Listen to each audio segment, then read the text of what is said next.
Enzyme के बारे में हमारे पास हो रखा है, ठीक है भाई मोहित। एंजाइम यानी रेस्ट्रिक्शन एंजाइम के बारे में सारी चीजें हमने पढ़ा। क्लोनिंग साइट के बारे में भी हमने ऑलमोस्ट देख लिया था, लेकिन थोड़ा सा देख लेते और भी चीजें यहाँ पर हैं include.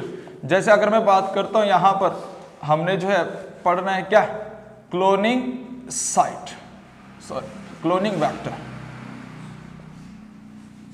Cloning vector, cloning vector से शुरू कर रहे हैं बात, है ना।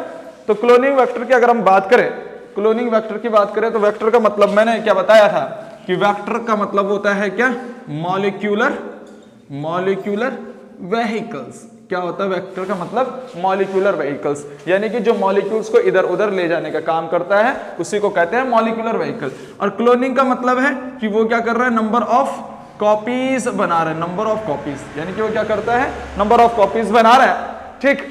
यानी कि मैं यहां पर ध्यान रखूंगा कि क्लोनिंग वेक्टर का मतलब क्या है, क्लोन का मतलब होता है नंबर ऑफ कॉपीज, यानी कि क्लोन का मतलब होता है कॉपीज पे कॉपीज बनाना, एक अपनी तरह जो है बहुत सारी कॉपीज बनाना, वो मतलब है क्लोनिंग, ठीक है ना।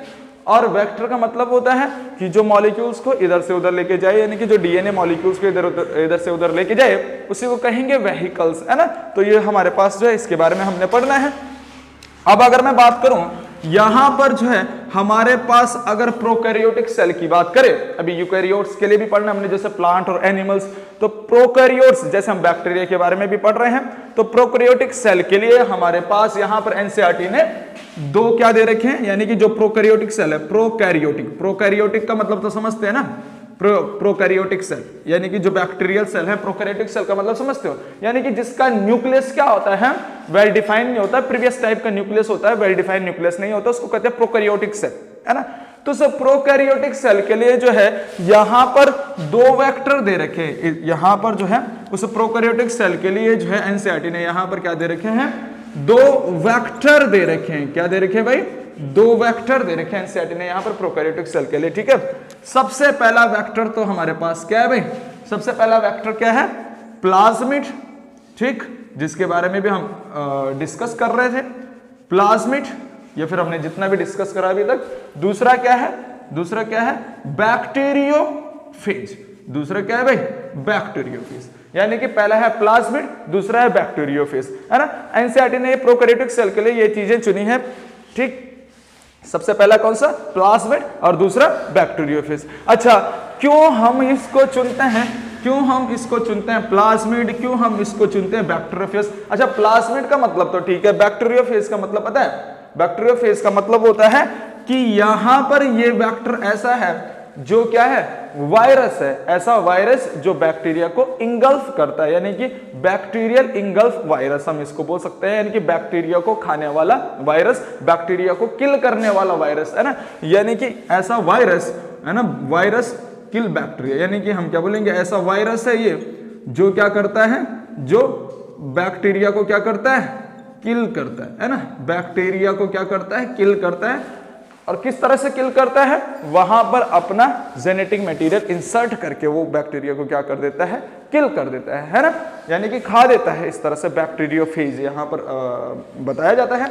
तो यहां पर अगर मैं बात करूं प्लाज्मिड और बैक्टीरियोफेज, ये किसके है हमारे पास है, क्लोनिंग वेक्टर किसके लिए है, ये किसके लिए है, प्रोकैरियोटिक सेल के लिए। लेकिन जब हम आगे पढ़ेंगे यूकैरियोटिक, जैसे प्लांट में है ना, ऐसे ही जो है एनिमल्स में, वहां पर यूकैरियोट्स के लिए पढ़ेंगे। लेकिन अभी हम बात कर रहे हैं किसके लिए, प्रोकैरियोट के लिए। तो ये काफी इंपॉर्टेंट है कि ये किस सेल के लिए, प्रोकैरियोटिक सेल, यानी कि प्रोकैरियोटिक सेल मतलब होता है जैसे बैक्टीरिया है ना, जिसमें क्या होता है, प्रीवियस टाइप ऑफ न्यूक्लियस, मतलब जो है प्रीवियस यानी कि अनडिफाइंड न्यूक्लियस होता है, यानी कि जिसमें न्यूक्लियर मेम्ब्रेन नहीं होती है ना, बहुत सारे फीचर्स उस प्रोकैरियोटिक सेल में नहीं होते हैं।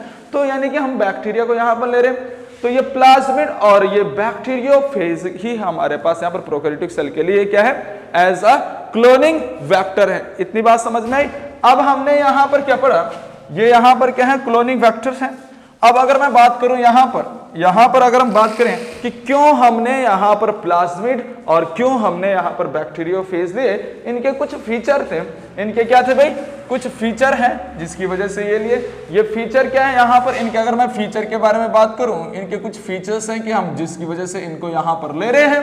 हमने बोला कि ये क्या कर रहे हैं, अच्छे से अच्छी कॉपीज बना रहे होंगे, यानी कि किसी भी बैक्टीरियल सेल में, यानी कि ये प्लाज्मिड और ये बैक्टीरियोफेज, ये दो ऐसे वेक्टर्स हैं जो खुद रेप्लिकेट भी कर सकते हैं, ठीक, और किसी बैक्टीरिया सेल में अपने आप को मेंटेन करके ये रेप्लिकेट करते हैं, यानी कि सेल्फ मेंटेन एंड रेप्लिकेशन। तो सबसे पहला फीचर्स हमने किसके बेस पे इनको लिया है, ये सेल्फ मेंटेन कर रहे हैं, यानी अपने आप को मेंटेन कर रहे हैं और सेल्फ रेप्लिकेशंस कर रहे हैं, यानी कि इनमें सेल्फ क्या हो रहा है, इनमें क्या हो रहा है, सेल्फ क्या हो रहा है, सेल्फ मेंटेनेंस भी हो रही है, ये सेल्फ को मेंटेन भी कर रहे हैं और सेल्फ क्या कर रहे हैं, रेप्लिकेशंस कर रहे हैं, यानी कि अपनी कॉपीज बना रहे हैं, यानी कि नंबर ऑफ कॉपीज बना रहे हैं। यहां पर रेप्लिकेशंस का मतलब है नंबर ऑफ कॉपीज बना रहे हैं, कहां पर, in bacterial cell, in bacterial cell, bacterial cell में ये क्या कर रहे हैं, नंबर ऑफ कॉपीज बना रहे हैं। और बैक्टीरियल सेल हमने क्या लिया, इकोलाई बैक्टीरिया है ना,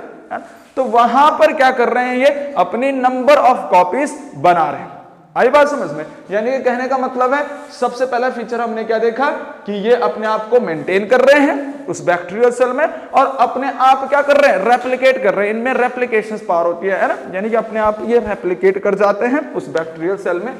दूसरी बात, अगर हम बात करें यहां पर रेप्लिकेशंस की, तो हम देखते हैं कि जनरली जो रेप्लिकेशंस होता है, जनरली एक सेल में जो इनका जो नंबर होता है ना, जनरली अगर मैं बात करूं, जनरली इनका जो नंबर होता है किसी सेल में, जनरली क्या होता है, 1 से लेकर 2, यानी कि 2 और 3 नंबर होता है इनका, कहां पर, जनरली 2 और 3 नंबर बनते हैं, कहां पर, किसी बैक्टीरियल सेल में, है ना, इन अ बैक्टीरियल सेल, है ना, इन अ बैक्टीरियल सेल, एक बैक्टीरियल सेल में अगर इनका नंबर देखें तो इतने नंबर में ये बनता है। लेकिन ये इससे अच्छा प्रेफरेंस होता है कि कोई कोई ऐसी सेल होती हैं जहां पर 15 से 100 कॉपीज इनकी बनती हैं, है ना। तो यहां पर इस वाले बात को इंपॉर्टेंट रखना है कि भाई जो कहीं पर जो है हमारे पास ऐसी भी बैक्टीरियल सेल है जहां पर इनकी कॉपीज क्या बन रही हैं, 15 से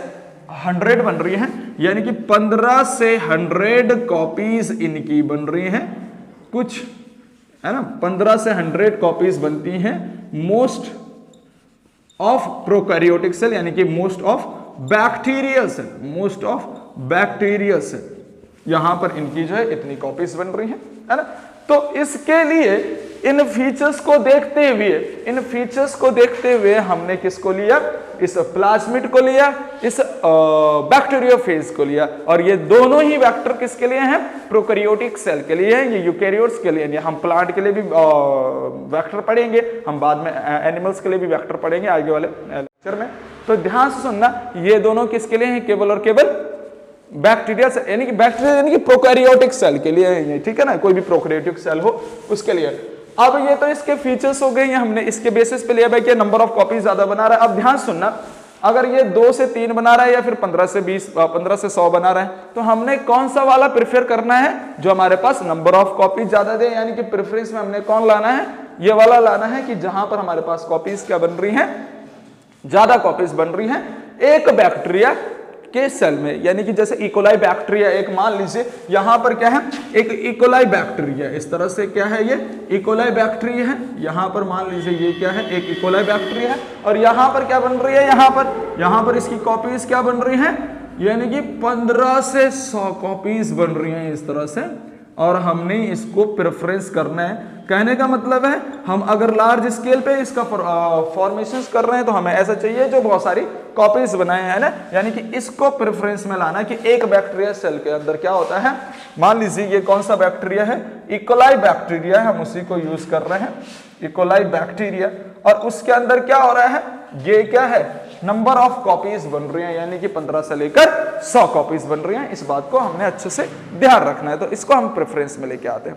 अब है इसके कैरेक्टर्स कि इस जो ये हम वेक्टर ले रहे हैं ये किसके बेसिस पे ले रहे हैं, है ना। फीचर्स को देखते हुए तो हमने ले लिया, पर इसका बेसिक कारण क्या है, क्या क्या होना चाहिए इसमें, मतलब है ना, जो वेक्टर हम ले रहे हैं, हमें ये फीचर्स तो पता है कि भाई ये इतनी कॉपीज करेगा, ये इतने सारी चीजें करेगा, सेल्फ रेप्लिकेट करेगा, लेकिन एक वेक्टर बनाने के लिए उसमें क्या क्या गुण होने चाहिए, उस वेक्टर में क्या क्या गुण होने चाहिए जिसकी वजह से वो ये सारी चीजें कर रहा है, उस वेक्टर में क्या क्या गुण होने चाहिए उसके बारे में हम पढ़ रहे हैं, यानी कि कैरेक्टर्स ऑफ अ वेक्टर, यानी कि वेक्टर का हम कैरेक्टर के बारे में बात कर रहे हैं। कैरेक्टर ऑफ क्लोनिंग वेक्टर हम बात कर रहे हैं, कैरेक्टर्स ऑफ क्लोनिंग वेक्टर, उस क्लोनिंग वेक्टर के कैरेक्टर के बारे में हम डिस्कस कर रहे हैं कि किस तरह से कैरेक्टर्स होगा उस क्लोनिंग वेक्टर का। तो हम यहां पर 3 कैरेक्टर के बारे में डिस्कस करते हैं। सबसे पहला कैरेक्टर्स क्या होता है हमारे पास, सबसे पहला कैरेक्टर क्या होता है सिस्टम, ORI यानी कि ओरिजिन्स ऑफ रेप्लिकेशंस, यानी सबसे पहले क्या होता है ORI, इसको हम क्या बोलते हैं, ओरिजिन्स ऑफ रेप्लिकेशंस। दूसरा कैरेक्टर्स हमारे पास क्या होता है भाई, यहां पर दूसरा कैरेक्टर क्या होता है, सिलेक्टेबल मार्कर, ठीक है ना, दूसरा कैरेक्टर होता है सिलेक्टेबल मार्कर, दूसरा कैरेक्टर है सिलेक्टेबल मार्कर। और तीसरा कैरेक्टर यहां पर हमारे पास क्या होता है, क्लोनिंग साइट, यहां पर तीसरा कैरेक्टर होता है क्लोनिंग साइट। तो हम इसको एक एक करके पढ़ते हैं। ORI क्या होता है, सिलेक्टेबल मार्कर क्या होता है और क्लोनिंग साइट क्या होता है, इसको थोड़ा सा जो है देख लेते हैं। तो सबसे पहले हम बात कर रहे हैं, इधर का छाप दिया भाई, इधर का छाप लिया मोहित, हाँ, तो हम सबसे पहले बात करेंगे किसका, ORI की, ओरिजिन्स ऑफ रेप्लिकेशंस। यहां से इसको हटा रहे हैं, है ना, जल्दी जल्दी छाप लीजिए। हम उसके बारे में बात कर रहे हैं, किसके, ORI के बारे में बात कर रहे हैं, ORI के बारे में बात कर रहे हैं। ORI क्या होता है, ओरिजिन्स ऑफ रेप्लिकेशन, जहां पर क्या होता है, रेप्लिकेट होता है डीएनए, जहां पर डीएनए का फॉर्क बनता है, डीएनए फॉर्क जहां पर बनता है उसी को हम क्या कहते हैं, ORI साइट। तो हम बात करेंगे सबसे पहले यहां पर किसकी, ORI, है ना, ORI का जो फुल फॉर्म है वो क्या होता है हमारे पास, ओरिजिन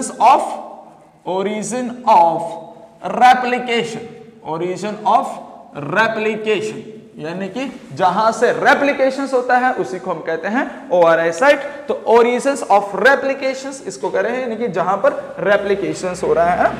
अब अगर इस ORI साइट की बात मैं करूं तो ये ओरिजिन्स ऑफ रेप्लिकेशंस डीएनए में वहां से होता है जहां पर क्या होता है, AT ज्यादा प्रेजेंट होते हैं, यानी कि ऐसे नाइट्रोजनस बेसिस से होता है जहां पर क्या होता है, जहां पर डीएनए में क्या प्रेजेंट होता है, डीएनए में क्या प्रेजेंट होता है, AT बॉन्ड प्रेजेंट होते हैं।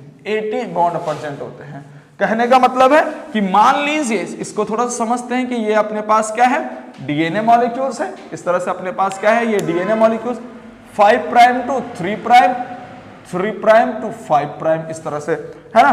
तो अगर मैं बात करता हूं कि यहां पर मान लीजिए GCTTA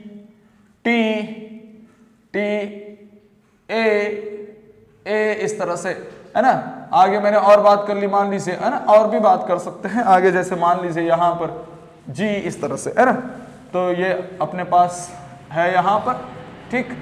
अब अगर मैं यहां पर ध्यान से सुनूं, इसका ये कॉम्प्लीमेंट्री स्ट्रैंड है, ये 5 प्राइम टू 3 प्राइम है, तो ये 3 प्राइम टू 5 प्राइम यानी कॉम्प्लीमेंट्री है। तो अपोजिट नाइट्रोजनस बेसिस यहां पर आते हैं, और अपोजिट किस तरह से आएंगे कि भाई यहां पर क्या है, अगर G है तो G के अपोजिट क्या आएगा, C आएगा, C है तो उसके अपोजिट G आएगा, T है तो उसके अपोजिट A आएगा, T है अपोजिट A आएगा, A है अपोजिट T आएगा, A है अपोजिट T आएगा, हमें पता है, और G है अपोजिट C आएगा। हमें पता है कि जो डीएनए में जो नाइट्रोजनस बेस पेयरिंग होती है वो A हमेशा T के साथ जुड़ा हुआ होता है, ये क्या होता है, डबल हाइड्रोजन बॉन्डिंग से जुड़ा हुआ होता है, ठीक। ऐसे ही जो है, जो C है वो हमेशा G के साथ जुड़ा होता है, यानी कि साइटोसिन ग्वानिन के साथ जुड़ा होता है, ये ट्रिपल हाइड्रोजन बॉन्डिंग से जुड़ा हुआ होता है। अब मुझे इतना बात याद रखना है कि यहां पर Cg में क्या है, 3 हाइड्रोजन बॉन्डिंग है, जबकि AT में क्या है, 2 हाइड्रोजन बॉन्डिंग है। अब कौन आसानी से टूट जाएगा, कौन कहां पर, मतलब यानी कि रेप्लिकेशंस फॉर्क आसानी से बनेगा, जहां पर क्या होगा, कम बॉन्ड होंगे वो आसानी से टूट जाएगा, वो हाइड्रोजन बॉन्ड आसानी से टूट जाएंगे। इसीलिए हम बोलते हैं कि इसी में रेप्लिकेशंस फॉर्क बनता है। इसी में क्या बनता है? रेप्लिकेशन फॉर्क बनता है। यहां पर क्या बनता है? Replication fork. अभी देख लेते हैं वो रेप्लिकेशन फॉर्क बनता कैसे। मैं बोल रहा हूं कि यहां पर जो है इस तरह से जो है ये अपने पास डीएनए है, तो क्या होता है इसका, अगर मैं बात कर रहा हूं रेप्लिकेशन फॉर्क बनाते हैं, इसको थोड़ा देख लेते हैं। तो रेप्लिकेशन फॉर्क किस तरह से बनता है? यहां पर इस तरह से यहां पर रेप्लिकेशन फॉर्क बन जाता है, इस तरह से, है ना, इस तरह से, इस तरह से। कहने का मतलब है कि ये अपने पास क्या है, इधर तो G है, यहां G, यहां पर क्या C है ना, ये जो है C और ये क्या G, इस तरह से ये तो जुड़े हुए रहते हैं। आगे भी क्या है, यहां पर क्या है G और नीचे C, तो ये इस तरह से। तो बीच वाला जो है, जो ये यहां पर जो है यानी कि T A इस तरह से जो है, इसके जो डबल बॉन्ड है वो इस तरह से यहां पर क्या हो जाता है, क्या हो जाता है भाई, यानी कि मान लीजिए T A इस तरह से, इसके बीच में ये जो बॉन्ड है हाइड्रोजन बॉन्ड, वो क्या हो जाता है, टूट जाता है इस तरह से। टी के अपोजिट क्या है, यहां पर A, यहां पर टी के अपोजिट क्या है, A के अपोजिट T, इस तरह से A के अपोजिट क्या है, T, इस तरह से। तो ये क्या हो जाता है, यहां पर रेप्लिकेशन फॉर्क बन जाते हैं, यानी कि इस तरह से खुल जाता है ये, और इस तरह से खुल जाने को हम क्या बोलते हैं, रेप्लिकेशन फॉर्क बन गया यहां पर, ठीक है ना।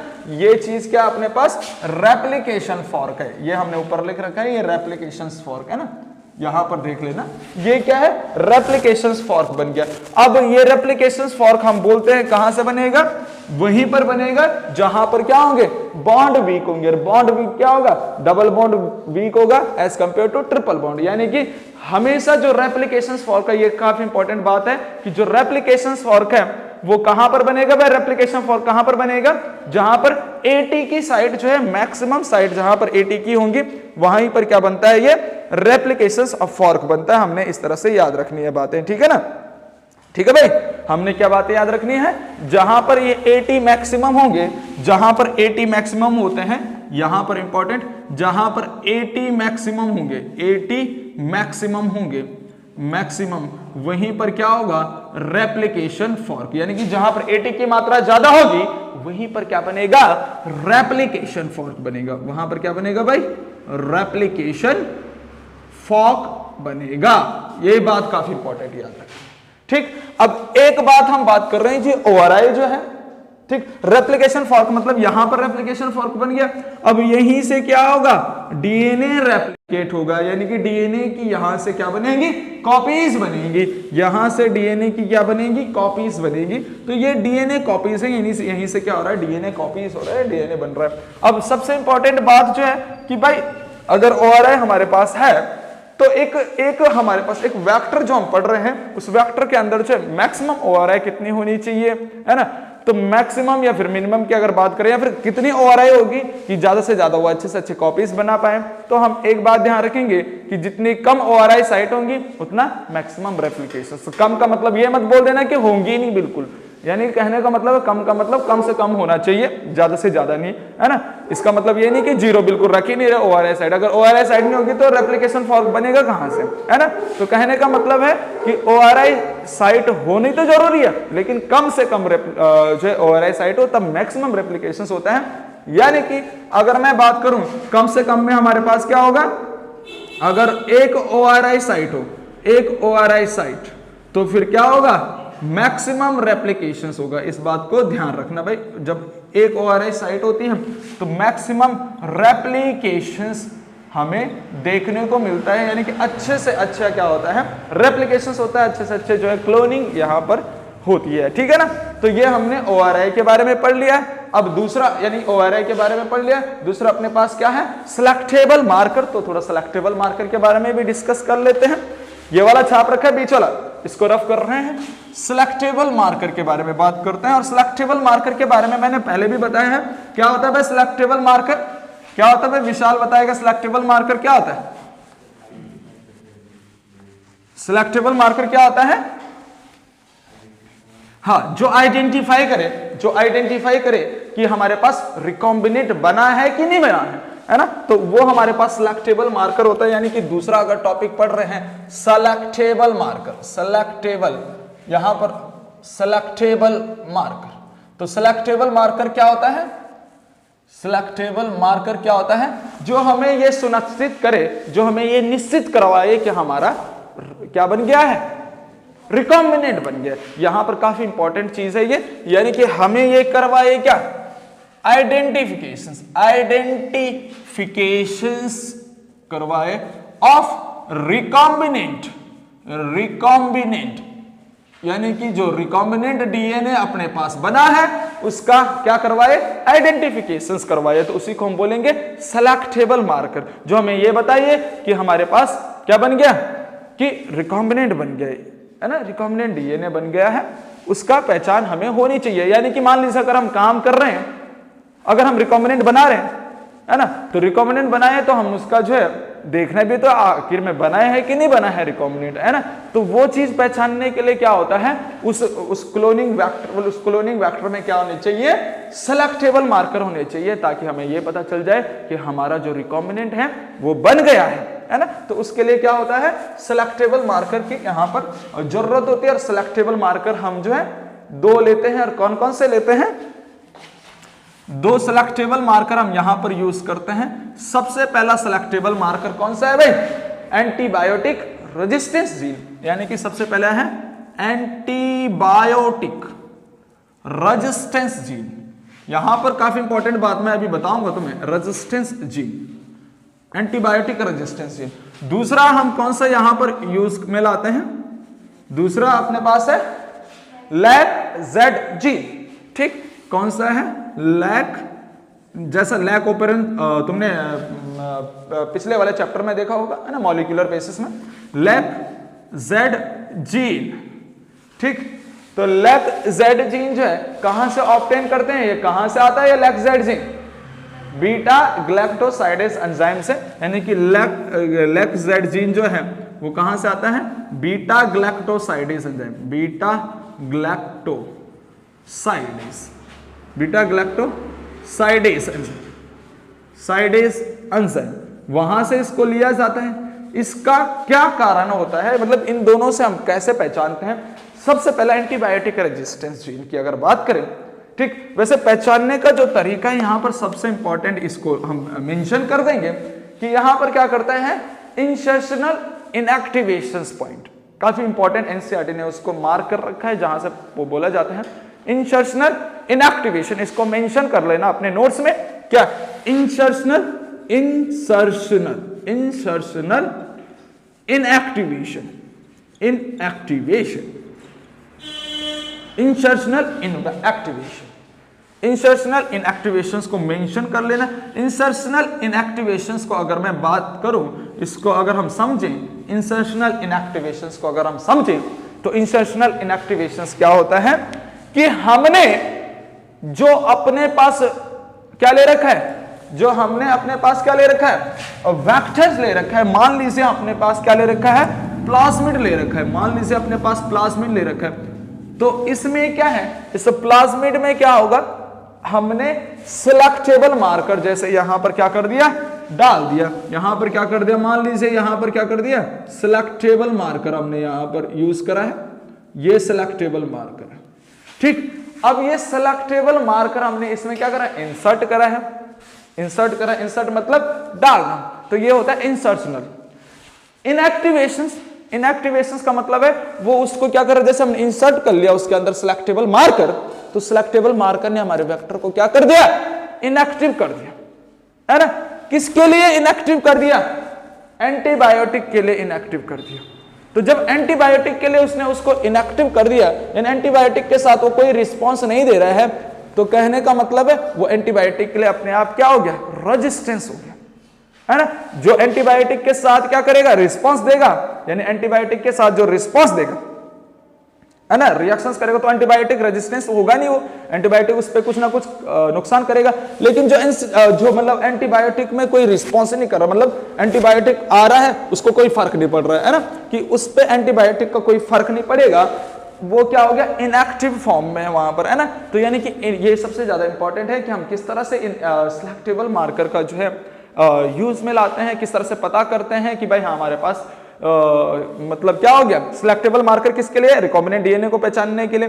पर कैसे पहचानते हैं रिकॉम्बिनेंट डीएनए को, जैसे अगर हमने क्या यूज करा, एंटीबायोटिक रेजिस्टेंस जीन करा वहां पर यूज, तो एंटीबायोटिक रेजिस्टेंस जीन जैसे मान लीजिए टेट्रासाइक्लिन यूज कर लिया, क्या यूज कर लिया यहां पर, टेट्रासाइक्लिन यूज कर लिया।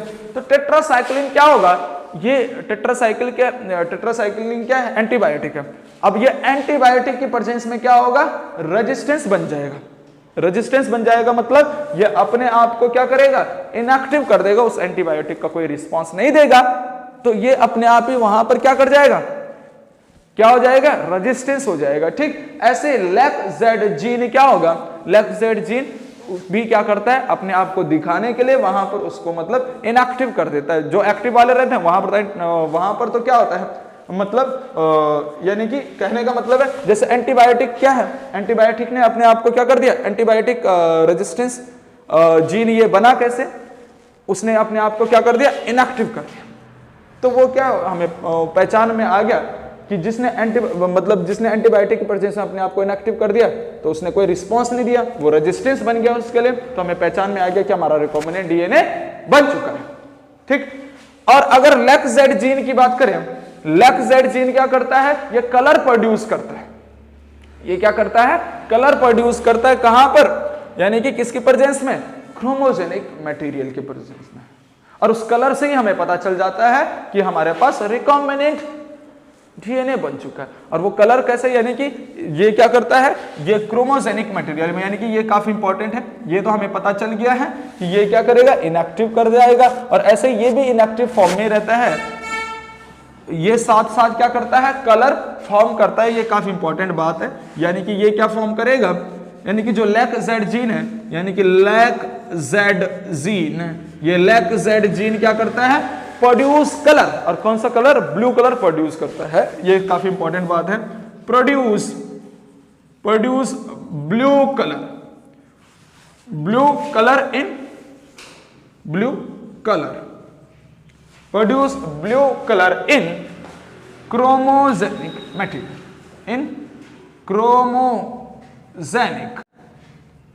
material, या फिर सब्सटेंस या फिर सबस्ट्रेट कह सकते हैं, सबस्ट्रेट। यानी कि जैसे हम इसमें कोई क्रोमोसोमल मटेरियल यूज करते हैं, जैसे क्रोमोसोमल मटेरियल मतलब जो न्यूक्लियस के अंदर मटेरियल है, क्रोमोसोम्स वाला मटेरियल है, जैसे डीएनए वगैरह वगैरह, यानी कि क्रोमोजेनिक सब्सटेंस या फिर सबस्ट्रेट यूज करते हैं, तो ये क्या प्रोड्यूस करता है, ब्लू कलर प्रोड्यूस करता है। तब जाके हमें पता चल जाता है, तब हमें अपने आइडेंटिफिकेशन हो जाती है कि हमारे पास रिकॉम्बिनेंट बन चुका है। आई बात समझ में। अच्छा, ये एंटीबायोटिक किस तरह से मतलब रिप्रेजेंट करता है अपने आप को, एंटीबायोटिक रेजिस्टेंस जीन।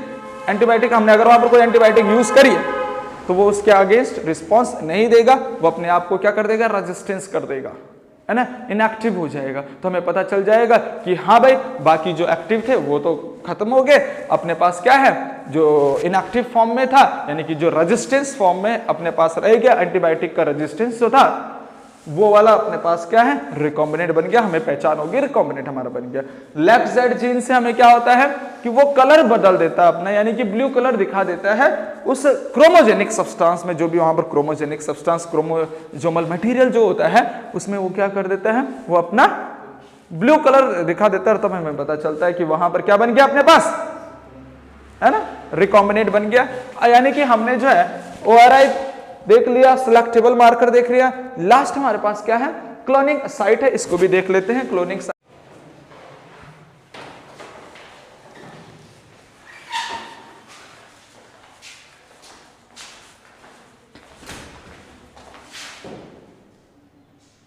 स्कूल नहीं जा रहा, शाबाश,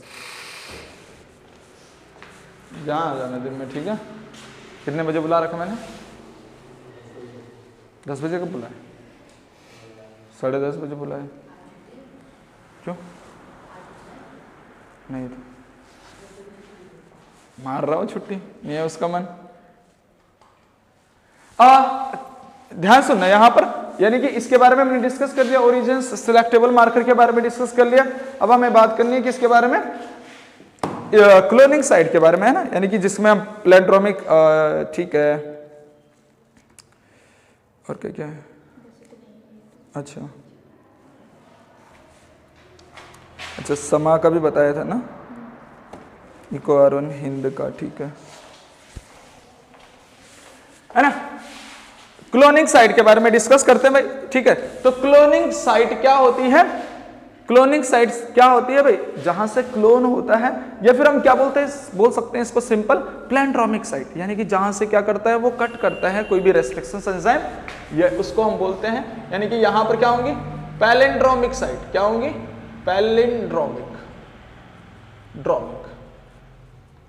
पैलिंड्रोमिक साइट।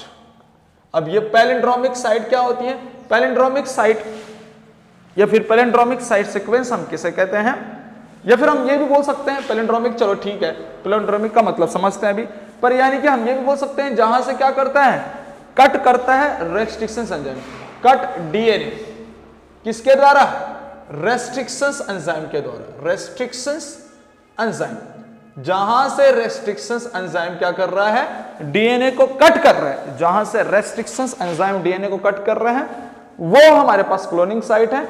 और सिंपल हम क्या बोल सकते हैं palindromic site.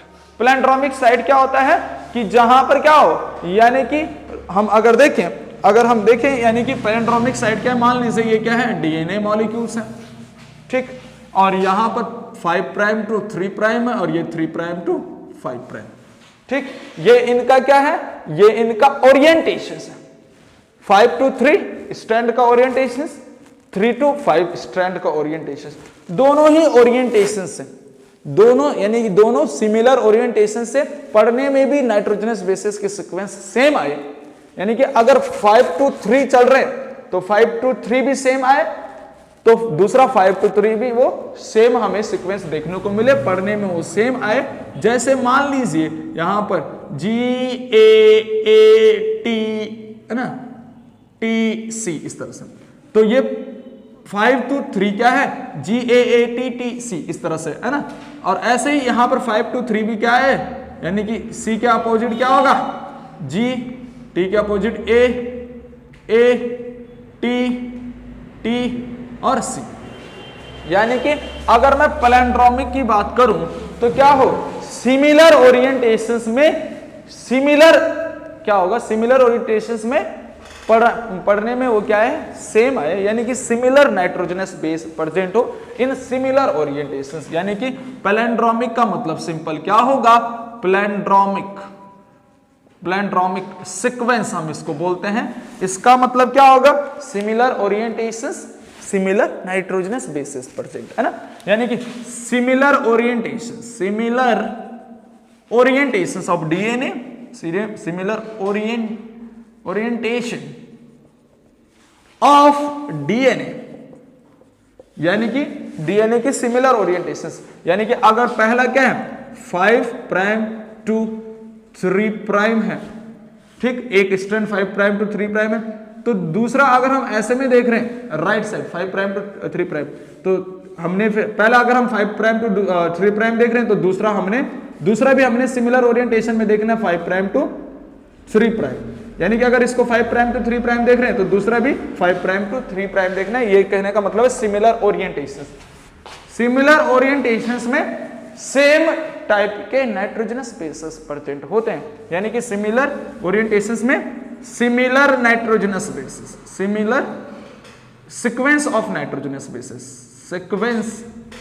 Sequence of nitrogenous base, यानी कि NB नाइट्रोजनस बेस, ठीक। अब हम बात कर रहे हैं वैसे तो कितने नाइट्रोजनस बेस होते हैं, 4 to 8 नाइट्रोजनस बेस होते हैं पैलिंड्रोमिक साइट में, लेकिन एनसीईआरटी ने हमें जो मेंशन कर रखा है वो 6 नाइट्रोजनस बेस को मेंशन कर रखा है। वैसे तो होते कितने हैं 4 to 8 नाइट्रोजनस बेस होते हैं, जहां पर पैलिंड्रोमिक सीक्वेंस देखने को मिलती है, लेकिन जो हमारे पास मेंशन कर रखा है वो 6 नाइट्रोजनस बेस को मेंशन कर रखा है, फिक्स 6 नाइट्रोजनस बेस को, जो चीजें हमें पूछी जाएंगी, एनसीईआरटी ही पढ़ रहे हैं, एनसीईआरटी से ही सारा चीजें पूछा जाता है, 6 नाइट्रोजनस बेस को मेंशन कर रखा है एनसीईआरटी ने, तो नीट में यही से क्वेश्चन आएगा, है ना। तो 6 नाइट्रोजनस बेस, जैसे यहां पर देख लीजिएगा 1 2 3 4 5 6, ये घाटी से, ये किस क्या होता है, इको R1 का होता है, इको है ना, इसको इकोलाई बैक्टीरिया का इको R1 जो रेस्ट्रिक्शन एंजाइम है उसका ये होता है प्लेंड्रोमिक सीक्वेंसेस। अभी देख लेते हैं अलग अलग का अलग अलग प्लेंड्रोमिक सीक्वेंसेस देख लेते हैं। इधर वाला छाप लिया, इधर वाला छाप लिया, इधर देख लेते हैं उसको, है ना। अगर मैं बात करूं प्लेंड्रोमिक सीक्वेंसेस तो हमने समझा कि भाई ओरिएंटेशन सेम होगा। इसको थोड़ा सा देख लेते हैं और भी अच्छे से समझ लेते हैं इसको, और भी अच्छे से इसको समझ लेते हैं, है ना, कि हमारे पास अगर मैंने बात कर रहे हैं, हम क्या कर रहे हैं, पैलिंड्रोमिक सीक्वेंस, प्लेंड्रोमिक सीक्वेंस, ठीक। प्लेंड्रोमिक सीक्वेंस क्या है, यानी कि सिमिलर पढ़ने में आए, जैसे एनसीईआरटी ने एक वर्ड को यूज कर रखा है मलयालम, किसको यूज कर रखा है, मलयालम, इस तरह से, ठीक।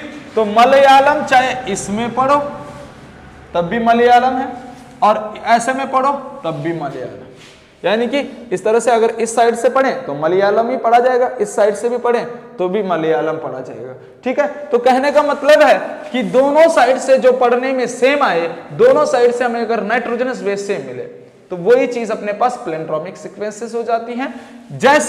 जैसे फॉर एग्जांपल के तौर पे अगर हम यहां पर प्लेंड्रोमिक सीक्वेंस यूज कर रहे हैं, सबसे पहले किसके लिए, इको R1 के लिए, जो रेस्ट्रिक्शन एंजाइम है अपने पास इको R1, इस तरह से इको R1। इसके लिए अगर हम क्या कर रहे हैं, रेस्ट्रिक्शन साइट, या फिर हम बात कर रहे हैं यहां पर प्लेंड्रोमिक सीक्वेंस इसके लिए देख रहे हैं, तो इसकी प्लेंड्रोमिक सीक्वेंस होती है घाट TC, इस तरह से याद रखना है, घाट TC। किस तरह से, मान लीजिए कि ये क्या है, अपने पास DNA है, ये DNA मॉलिक्यूल्स है, ये 5 प्राइम टू 3 प्राइम, ये 3 प्राइम टू 5 प्राइम। अगर मैं बात कर रहा हूं इसका जो सीक्वेंस है, इसका सीक्वेंस क्या होता है, घाट, इस तरह से, है ना, घाट GAAT, घाट और फिर TC, इस तरह से घाट और इस तरह से TC, यानी कि यहां पर क्या है, घाट TC इसका जो है सीक्वेंस होता है, ठीक। अगर मैं बात करूं यहां पर अगर समझें तो ये घाट TC इसका जो है क्या हो गया, इधर क्या हो गया, 5 प्राइम टू 3 प्राइम वाला सीक्वेंस घाट TC हो गया। तो अगर मैं फिर से 5 प्राइम टू 3 प्राइम देखूं तो वो अपने आप भी क्या बन जाएगा, घाट TC, क्योंकि ये इसका क्या है, कॉम्प्लीमेंट्री स्ट्रैंड है। तो ये C के अपोजिट में क्या आएगा, G आएगा, T के अपोजिट में A आएगा, T के अपोजिट में A आएगा, A के अपोजिट में T आएगा, A के अपोजिट में T आएगा, G के अपोजिट में C आएगा। तो इसके बीच में जो है, कहने का मतलब है अगर मैं बात करूं, अगर मैं किसकी बात करूं, अगर मैं इसको पढ़ूं, ऐसे में पढ़ूं, इसमें 5 प्राइम टू 3 प्राइम वाला ओरिएंटेशन देखो, यानी कि अगर 5 प्राइम टू 3 प्राइम वाला ओरिएंटेशन देखो तो पढ़ने में क्या मिल रहा है, GAATTC, यानी एक बार G, 2 bar A, 2 bar T और 1 बार C। तो इस तरह से इसको याद रखना है, घाट यानी कि घाट ये हो गया और TC इस तरह से, है ना, किस तरह से याद रखना है इसको, ये चीज घाट, इस तरह से ये घाट और TC इस तरह से याद रखना है, ठीक। तो इसका कॉम्प्लीमेंट्री ये होगा, कॉम्प्लीमेंट्री स्टैंड ये होगा इसका 5 टू 3, इस तरह से देखना है बैक साइड से, है ना। तो ये 5 टू 3 भी सेम होना चाहिए। ये भी क्या है, पूरा का पूरा इधर से घाट और फिर TC इस तरह से। आरी बात समझ में राहुल जी? तो कहने का मतलब है कि जो सेम ओरिएंटेशन में, यानी 5 टू 3 पढ़ा जाए सेम, 5 टू 3 पढ़ा जाए सेम, यानी ओरिएंटेशन सेम हो और नाइट्रोजन बेस पेयरिंग सेम होती है, तो उसको हम बोलते हैं क्या, प्लेंड्रोमिक सीक्वेंस। ये किसकी प्लेंड्रोमिक सीक्वेंस है, इको R1 की। और हमें ये बहुत अच्छे से पता है कि इको R1 जो बॉन्ड तोड़ता है वो ग्वाइनिन और एडेनिन के बीच का फॉस्फोडाइस्टर बॉन्ड तोड़ता है ना, यानी फॉस्फोएस्टर बॉन्ड तोड़ता है, इधर से तोड़ेगा, ये इधर से तोड़ेगा, इस तरह से, है ना। तो ये हमने बात करी थी, वो हमने यहाँ पर की हम बात कर रहे हैं कि ये स्टिकी एंड वाला नेचर बनाता है, कि जैसे इसने ये बना दिया, ये इसने इसको इधर से तोड़ा और फिर इधर से और फिर इसके बीच में ये चीज, ये तो ये अपने पास क्या बन जाती है इसकी, ये इसकी क्या बन जाती है भाई, स्टिकी एंड वाला नेचर बन जाता है इस तरह से, ये चीज, ये यहां पर क्या बन गया इसका, स्टिकी एंड। हमने बोला था कि इस तरह से जो है ये स्टिकी एंड बन जाता है इसका, है ना। ये स्टिकी एंड, ठीक, इस तरह से। तो हमने देख लिया ये प्लैंड्रोमिक सीक्वेंस याद रखनी है, इको R1 की क्या, घाट TC। ऐसे ही जो है, ऐसे दूसरा एग्जांपल अगर हमें इंपॉर्टेंट याद रखना है, वो रखना है हिंद सेकंड का, है ना, हिंद सेकंड का हमें याद रखना है, हिंद सेकंड, ठीक। ये हिंद सेकंड का जो सीक्वेंस है हमारे पास प्लैंड्रोमिक सीक्वेंस, वो किस तरह से होता है हमारे पास हिंद सेकंड का, कि मान लीजिए ये क्या है अपने पास डीएनए सीक्वेंस है। तो ये 5 प्राइम टू 3 प्राइम, ये 3 प्राइम टू 5 प्राइम। तो यहां पर क्या होता है, सबसे पहले G, फिर C, ठीक, उसके बाद क्या होगा, कोई भी पिरामिडिन होगा, कोई भी पिरामिडिन होगा, यानी कि इसके पिरामिडिन क्या T या फिर A कुछ भी हो सकता है, यानी कि यहां पर मैं पिरामिडिन लिख देता हूं, पिरामिडिन कुछ भी हो सकता है, ठीक, पिरामिडिन। उसके बाद क्या होगा, प्यूरिन, कोई भी प्यूरिन होगा, और फिर लास्ट में क्या होगा, AC प्रेजेंट होगा, इस तरह से, है ना, इस तरह से याद रखना है, ठीक। ये इसके बाद जो है AC, ये 3 प्राइम और ये 5 प्राइम, इस तरह से। तो ध्यान सुनना, यहां पर प्यूरिन की जगह, पिरामिडिन की जगह पे कुछ भी हो सकता है, पिरामिडिन की जगह पे T भी हो सकता है और C भी हो सकता है ना, थायमिन या फिर साइटोसिन में कोई भी एक पिरामिड हो सकता है, पिरामिडिन हो सकता है। ऐसे प्यूरिन में क्या हो सकता है भाई, प्यूरिन में कोई भी जो है, यानी एडेनिन हो सकता है या फिर ग्वाइनिन हो सकता है, कोई भी एक हो सकता है इन दोनों में से, ठीक। तो अब अगर इसका कॉम्प्लीमेंट्री देखें, तो इसका कॉम्प्लीमेंट्री C के अपोजिट क्या आएगा, C के अपोजिट G आएगा, ठीक। A के अपोजिट क्या आएगा, T। अच्छा, प्यूरिन है तो प्यूरिन के अपोजिट क्या आएगा, पिरामिडिन आएगा, है ना। अगर A होगा तो T आएगा, G होगा तो C आएगा, यानी कि यहां पर क्या आएगा, पिरामिडिन आएगा। इसके अपोजिट जैसे अगर A है तो यहां क्या आएगा, T आएगा, G है तो यहां क्या आएगा, C आएगा, ठीक, यानी पिरामिडिन आ गया। वैसे पिरामिडिन के अपोजिट में क्या आएगा भाई, प्यूरिन आएगा, ठीक। अगर हमारे पास पिरामिडिन T है तो प्यूरिन A आएगा, पिरामिडिन C है तो प्यूरिन G आएगा अपोजिट में, ठीक। ऐसे ही यहां पर क्या, यहां पर C है तो इसका अपोजिट क्या आएगा, G, और G के अपोजिट C। तो कहने का मतलब है यहां पर जो पिरामिडिन आ रहा है वो कोई एक ही आएगा, दोनों नहीं आएंगे, ठीक है, कोई एक ही आएगा, तो कोई एक ही आएगा, यहां पर पिरामिडिन और यहां पर प्यूरिन भी A और G में से कोई एक ही आएगा। तो इस तरह से इसकी सीक्वेंस, यानी कि जैसे अगर हम जो सीक्वेंस हम जो है 5 to 3 प्राइम में पढ़ते हैं, वही सीक्वेंस 5 to 3, यानी कि अपोजिट भी इधर से भी इधर, जो दूसरा स्टैंड है उसका भी 5 to 3 प्राइम में सेम सीक्वेंस, यानी अगर इधर G है तो इधर G, ठीक है ना, ठीक, क्या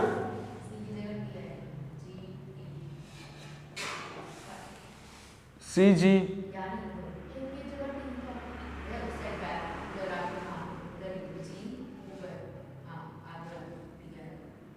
GT, GT,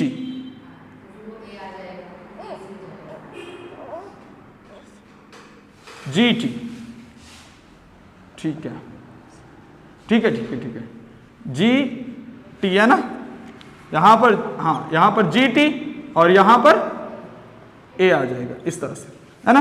तो ये क्या आ गया, GT, यानी कि यहां पर G तो ये G, यहां पर T तो ये T, है ना। इस तरह से अगर मैं बात करूं, कोई हमारे पास क्या है, T है तो यहां पर TC में से कोई भी एक आ जाएगा, ठीक। ऐसे AG में से, यहां पर AG में से कोई एक आएगा, तो मतलब इस वाली डायरेक्शन में और इस वाली डायरेक्शन में क्या आ जाए अपने पास, सेम आए। अगर मैं इसको कट करने की बात करूं तो ये कौन, हिंद किस तरह से करता है, ब्लंट एंड करता है, यानी कि पिरामिडिन्स और प्यूरिन्स के बीच का बॉन्ड तोड़ेगा, ये सीधा सीधा, यानी कि स्टिकी नेचर नहीं है, ये ब्लंट एंड करता है, मैंने पहले भी बताया है ना। तो कहने का मतलब है कि जहां पर हमारे पास क्या हो, सिमिलर पढ़ने में हो, जैसे मलयालम था, इधर से इधर भी मलयालम, इधर से इधर भी मलयालम, तो उसी को कहते हैं प्लैंड्रोमिक सीक्वेंसेस।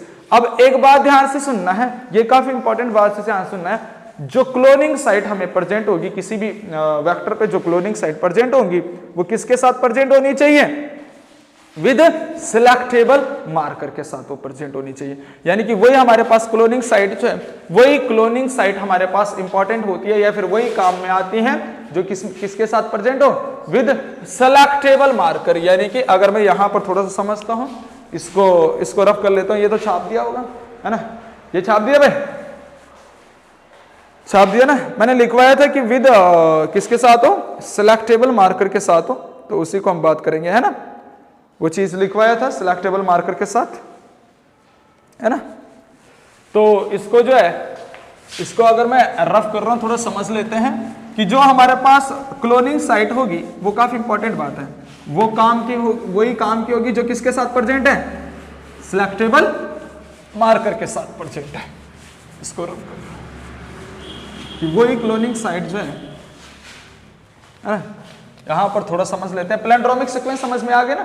हाँ, ये याद रखना है किसका, इको आरओन का पेपर में पूछा जाता है, हिंद सेकंड का पेपर में पूछा जाएगा, बाकी किसी का नहीं है, यहाँ पर एनसीईआरटी में पूछा गया है ना। अगर मैं बात करूं यहां पर क्लोनिंग साइट का, ये जो क्लोनिंग साइट हम जिसके बारे में पढ़ रहे हैं, वो क्लोनिंग साइट काफी इंपॉर्टेंट बात है। जो क्लोनिंग साइट है वो क्लोनिंग साइट किसके साथ होनी चाहिए, विद सेलेक्टेबल मार्कर। सेलेक्टेबल, ये काफी इंपॉर्टेंट बात है, सेलेक्टेबल मार्कर। यानी कि जो सेलेक्टेबल मार्कर के साथ प्रेजेंट होगी क्लोनिंग साइट, वहीं पर क्या होगा, वहीं पर क्या करेगा, एंजाइम रेस्ट्रिक्शन, एंजाइम कट करेगा और वहीं से क्या होगा फिर रेप्लिकेशन, यानी सारी चीजें वहीं से बनेंगी, है ना। तो कहने का मतलब है जो क्लोनिंग साइट है हमारे पास वो किसके साथ प्रेजेंट होनी चाहिए, सिलेक्टेबल मार्कर के साथ प्रेजेंट होनी चाहिए। जो विदाउट सिलेक्टेबल मार्कर होगा वो हमारे पास फंक्शनिंग नहीं होगी, यानी कि वो नॉन फंक्शनिंग है। जो सिलेक्टेबल मार्कर के साथ जो क्लोनिंग साइट है वो उसी की वजह से क्या होगी, वो फंक्शनिंग होगी, यानी कि वो फंक्शनल है, वो फंक्शनल है। बाकी हमारे पास यूजलेस है, बाकी जो भी वहां पर प्रेजेंट होगा वो हमारे पास क्या है, यूजलेस। जैसे एनसीईआरटी ने जो है यहां पर काफी अच्छे से हमारे पास बता रखा है कि जो है सबसे पहला आर्टिफिशियल जो रिकॉम्बिनेंट बना, है ना, सबसे पहला आर्टिफिशियल यहां पर दे रखा है एनसीईआरटी ने ना, रिकॉम्बिनेंट मतलब सबसे पहला आर्टिफिशियल प्लाज्मिड के बारे में दे रखा है, यानी कि फर्स्ट आर्टिफिशियल प्लाज्मिड यहां पर बनाया गया वेक्टर, है ना। सबसे पहले फर्स्ट आर्टिफिशियल वेक्टर जो बना, है ना, वो अपने पास क्या दे रखा है, पीबीआर। हाँ, इस तरह से एनसीईआरटी ने दे रखा है, यहां पर इस तरह से बना के दे रखा होगा, ठीक, और नाम लिख के दे रखा है PBR322, ठीक। और साथ साथ क्या आता है 4361 नाइट्रोजनस बेस पेयर, यानी कि बीपी इस तरह से लिख के देता है। लेकिन एनसीईआरटी में ये चीज नहीं मेंशन कर रखी है, तो हम इसको हटा भी सकते हैं, कोई दिक्कत नहीं। हमने याद रखना है क्या, PBR322 क्या है, फर्स्ट आर्टिफिशियल प्लाज्मिड है, फर्स्ट आर्टिफिशियल क्लोनिंग वेक्टर है। यानी कि प्लाज्मिड बोल दो या फिर क्या बोल दो, क्लोनिंग वेक्टर। सबसे पहला क्लोनिंग वेक्टर कौन सा है अपने पास, PBR3। ये जो है PBR नाम क्यों पड़ा, अगर इस PBR का मतलब समझते, P का मतलब होगा यहां पर क्या, प्लाज्मिड, और B और R, ये B और R क्या है, साइंटिस्ट हैं, ये दो साइंटिस्ट हैं, बॉलीवर और रॉड्रिग्यूज। B का मतलब है यहां पर बॉलीवर और R का मतलब है रॉड्रिग्यूज। ये दो साइंटिस्ट थे जिन्होंने इसको बनाया। और 322 इसका क्या था, नंबर था जो इन्होंने अपने लैब में जिस नंबर पे इसको बनाया होगा वो नंबर है ना। यानी कि यहाँ पर लैब वाला जो नंबर है ये नंबर है बस, कि जितने नंबर पे इन्होंने इसको क्या करा, बनाया है, तो वो चीज है ये PBR322। जैसे एनसीईआरटी ने इसको मेंशन कर रखा है यहाँ पर, काफी इंपॉर्टेंट बात है ना। पेज नंबर किस पे है, 199 पे है ना, यहाँ पर दिख रहा है भाई। तो यहाँ पर इसको थोड़ा सा मैं समझा देता हूं कि जैसे यहाँ पर ये PBR322 एनसीईआरटी ने दे रखा है, सबसे पहला आर्टिफिशियल, है ना, और वेक्टर अपने पास। तो यहाँ पर देखो, यहाँ पर थोड़ा सा इसको देख लेते हैं, इसको थोड़ा सा यहाँ पर मेंशन कर लेते हैं कि जैसे भाई यहाँ पर जो है इन्होंने सेलेक्टेबल मार्कर दे रखा है, यहाँ पर ध्यान सुनना, ये सिलेक्टेबल मार्कर है। इस सिलेक्टेबल मार्कर में इन्होंने जो है दो रेस्ट्रिक्शंस हैं, यानी कि ये सिलेक्टेबल मार्कर यहां पर क्या है, टेट्रासाइक्लिन, इन्होंने इस तरह से यहां पर दे रखा है टेट्रासाइक्लिन, ये यहां पर ठीक है टेट्रासाइक्लिन दे रखा है। और यहां पर इन्होंने दो जिक्र कर रखा है, किस किस का, दो एंजाइम का जिक्र, बाम इस तरह से है ना, बाम H1, बाम H1 इसका, और दूसरा जिक्र कर रखा है किसका, साल फर्स्ट, इस तरह से। एक तो ये है ठीक। दूसरा यहां पर इस साइड इन्होंने हमारे पास सेलेक्टेबल मार्कर यानी कि एंटीबायोटिक, ये एंटीबायोटिक रेजिस्टेंस जीन है। दूसरा एंटीबायोटिक रेजिस्टेंस जीन इन्होंने इस साइड दे रखा है, यहां पर दूसरा एंटीबायोटिक रेजिस्टेंस जीन, और ये क्या है, एम्पेसिलिन, ये क्या है भाई, एम्पेसिलिन रेजिस्टेंस जीन, आर का मतलब रेजिस्टेंस जीन। एम्पेसिलिन क्या है, एक एंटीबायोटिक है, और आर मतलब रेजिस्टेंस जीन। टेट्रासाइक्लिन क्या एंटीबायोटिक है, आर मतलब रेजिस्टेंस जीन। ठीक है राहुल जी, ध्यान से, है ना। अब यहां पर एम्पेसिलिन में इन्होंने दो चीजें, दो अपने पास एंजाइम दे रखे हैं, PVU फर्स्ट और दूसरा पास्ट फर्स्ट, पास्ट फर्स्ट, यानी कि इन्होंने यहां पर ये दो चीजें दे रखी हैं, ये दो एंजाइम दे रखे हैं, जैसे यहां पर था ठीक। ऐसे ही इन्होंने जो है, ऐसे ही यहां पर जो है ऊपर इन्होंने जो है यहां पर कुछ चीजें दे रखी हैं, ऐसे कुछ जैसे ठीक। और यहां पर इन्होंने लिखा है, यहां पर लिखा है इन्होंने क्या, इको R1, इको R1 इस तरह से, और दूसरा क्ला फर्स्ट इस तरह से, क्ला फर्स्ट दे रखा है, और हिंद सेकंड दे रखा है, सेकंड इस तरह से, इस तरह से ये तीनों दे रखे हैं। और फिर इस इधर इन्होंने क्या दे रखा है, ORI, यानी कि ORI इधर दे रखा है, यहां पर ओरिजिन्स ऑफ रेप्लिकेशंस है ना, ORI ओरिजिन ऑफ रेप्लिकेशन। और यहां पर इन्होंने क्या दे रखा है, रोप लिख के दे रखा है। रोप क्या होता है, जो प्रोटीन बनाता है इस प्लाज्मिड के लिए, सिंथेसाइज प्रोटीन बनाता है इस प्लाज्मिड के लिए, ROP रोप। और इस रोप में इन्होंने क्या कर रखा है, PVU सेकंड दे रखा है ठीक। एनसीईआरटी का ये डायग्राम अच्छे से देख लेना भाई, डायरेक्ट छप के आता है पेपर में और फिर पूछता है ना। तो ये PBR 322 अपने पास क्या, फर्स्ट आर्टिफिशियल क्या है, वेक्टर है ठीक है, प्लाज्मिड है। अब हम बात कर रहे हैं, इसको थोड़ा सा ध्यान सुन लें, हम बात कर रहे हैं कि वही फंक्शनल होगा, वही हमारे पास यूजफुल होगा, वही हमारे पास क्या होगा, यूजफुल, जहां पर क्या होगा, सेलेक्टेबल मार्कर होगा, वहीं पर अगर हमारे पास क्या प्रेजेंट है, कोई रेस्ट्रिक्शन एंजाइम प्रेजेंट है, तो वहीं पर वो काम करेगा ठीक। जैसे यहां पर देख लेना, सिलेक्टेबल मार्कर यहां पर इस आर्टिफिशियल में दो सिलेक्टेबल मार्कर ले रखे हैं। अगर पूछेगा कि कितने सिलेक्टेबल मार्कर हैं जो हमारे पास आर्टिफिशियल, राव जी ध्यान सुनना, जो आर्टिफिशियल अपने पास यानी कि आर्टिफिशियल वेक्टर है, यानी कि ये प्लाज्मिड है, इसमें कितने क्लोनिंग साइट है भाई, क्लोनिंग साइट की सॉरी सिलेक्टेबल मार्कर कितने हैं इसके, सिलेक्टेबल मार्कर कितने हैं, दो, यानी कि एक तो एम्पिसिलिन है और दूसरा टेट्रासाइक्लिन। ये इसके दो, ये काफी इंपॉर्टेंट बात है, यहां पर स्टार लगा देते हैं, दो सिलेक्टेबल मार्कर, सिलेक्टेबल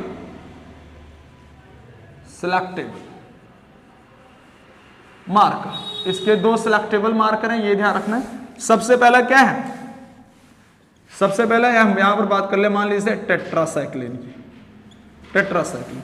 अब टेट्रासाइक्लिन में क्या है, हमारे पास दो है यहां पर प्रेजेंट, कौन कौन से, बाम H1, दूसरा साल फर्स्ट। तो ये दोनों हमारे पास टेट्रासाइक्लिन में फंक्शनिंग है।